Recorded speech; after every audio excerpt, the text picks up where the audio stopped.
Okay, so by the time I do this video, a couple days ago, Big E posted a picture of the New Day, all three members, Sasha Banks and Rich Swann, all holding titles with the hashtag Blackexcellence. Being that I don't follow social media trends very much, I just saw it on a lot of wrestling websites. Most of them were kind of like, hey, here's what happened, here's Kofi's long detailed response, this was meant to be a thing of pride, it's meant to motivate to people who have been told you can't do this because of your skin color. Guess what? You can. If you believe, you can achieve. If you believe you can't, that's what you won't. Now, from that standpoint, it was something that, because this is the world we live in now, where everything that comes out requires some sort of swift, are you for or are you against, instead of people actually looking at it for what it is. It didn't even dawn on me that, wow, we've got 5, I guess now the term to use now is POC, people of color, who are holding championships. Yes, you could say there's only actually 4 belts between the 5 of them, but New Day shares the 2 titles. Okay. So you happen to have at one point in time 5 highly talented people who are all currently holding championships. So does that mean then if Rich Swann loses the title to anybody, that he's no longer excellent? No. He's at the pinnacle of the world of professional wrestling.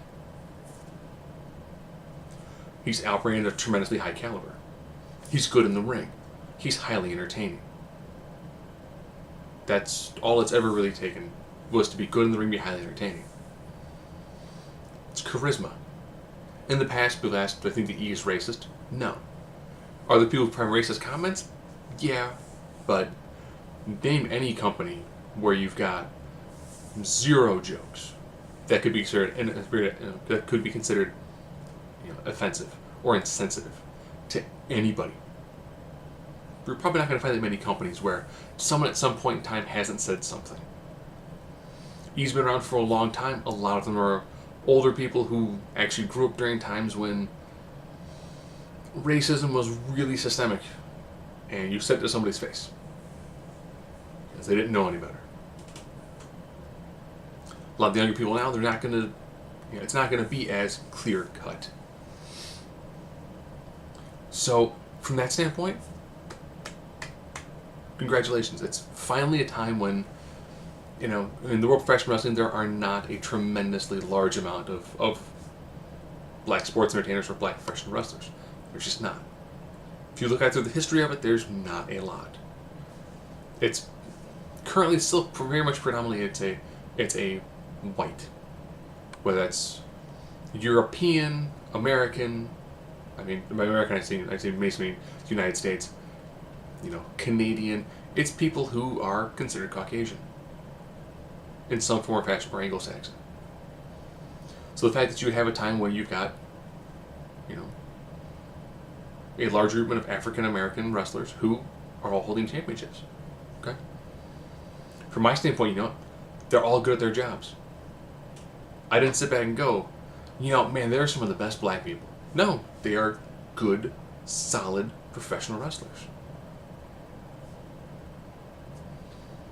When Charlotte held the belt, did that mean Sasha Banks wasn't a great wrestler? No. When the New Day dropped the titles to whoever, let's say they dropped the titles to Sheamus and Cesaro, is it racially motivated because they lost to a very, very white tag team? No. It's storyline driven. From that standpoint, I can see the firestorm, but that's because the world of the internet is people with gasoline in matches, waiting for any reason to explode.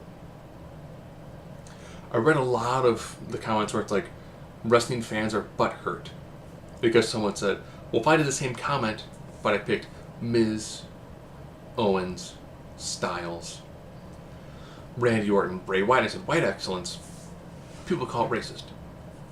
Yeah. As much as people would prefer the term racism to be as undeniably clear cut as it is in the dictionary, it's not. That's just, you live with it and you move on. Because if you constantly fight, whenever someone does anything about black people, whether it's Black Lives Matter, Black Excellence, don't look at it as a way of setting other people apart. It's a way of taking people who have been downtrodden and trying to motivate them. That's it. It's trying to bring people up, not trying to bring you down. It's okay. So, from Big E's standpoint, did he mean anything offensive by it? No. Listen to any Big E thing, read comments of people who've met him in person. No. That's not him. Kofi came to the defense probably because when the firestorm happened, Big E might have been like, oh, I'm gonna... No. Don't feed the trolls. Kofi came out, did a nice speech. Good job on him. You don't fight hate and ignorance with hate and ignorance. You try to fight hate and ignorance with intelligent conversation, compassion, and reason. Does it work? Not all the times. But every time it does, it makes inroads.